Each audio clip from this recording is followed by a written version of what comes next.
आसमा चषक क्रिकेट स्पर्धेचा आज मान्यवरांच्या हस्ते दिमाखदार शुभारंभ झाला।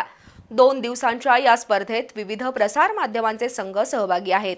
मैत्रीपूर्ण वातावरणात सुरू असलेल्या या क्रिकेट स्पर्धेमध्ये आज दिवसभरात आसमा कोल्हापूर आणि सांगली, दैनिक सकाळ, दैनिक लोकमत, दैनिक तरुण भारत या संघांनी विजय मिळवला। जाहिरात संस्थांनी एकत्र येऊन स्थापन केलेल्या आसमा या संस्थेच्या वतीनं दरवर्षी जाहिरात एजन्सी आणि माध्यम प्रतिनिधींसाठी क्रिकेट सामने भरवले जातात।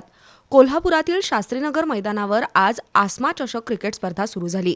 या स्पर्धेचं उद्घाटन बँक ऑफ महाराष्ट्राच्या कोल्हापूर झोनच्या व्यवस्थापिका रश्मी रेखापती यांच्या हस्ते झालं। अशा प्रकारच्या खेळातून व्यावसायिक ताणतणावातून मुक्ती मिळते, आरोग्य संवर्धन आणि खिलाडू वृत्ती वाढते। ही स्पर्धा सातत्यानं सुरू राहावी यासाठी बँक ऑफ महाराष्ट्र पाठीशी राहील, असं रश्मी रेखापती यांनी सांगितलं। दरम्यान पहिला क्रिकेट सामना पुण्यनगरी आणि आसमा सांगली संघात झाला। आसमा सांगली संघानं हा सामना 7 गडी राखून जिंकला। आसमा कोल्हापूर आणि मीडिया 11 संघातील दुसरा सामना आसमा कोल्हापूर संघानं जिंकला, तर सकाळ आणि तरुण भारत यांच्यातील सामन्यात सकाळ संघानं अवघ्या 3 षटकात सहज विजय मिळवला।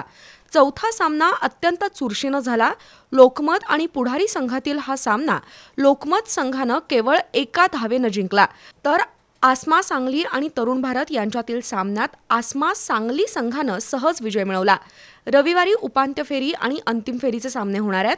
यावेळी लोकमतचे मकरंद देशमुख, पुढारीचे राजेंद्र मांडवकर, आसमाचे उपाध्यक्ष संजय थोरवत, सचिव शिरीष खांडेकर, खजानीस राजाराम शिंदे, संतोष पंडित, सुनील बासरानी, अतुल उपळेकर यांच्यासह प्रसार माध्यमांचे प्रतिनिधी, आसमाचे सभासद उपस्थित होते।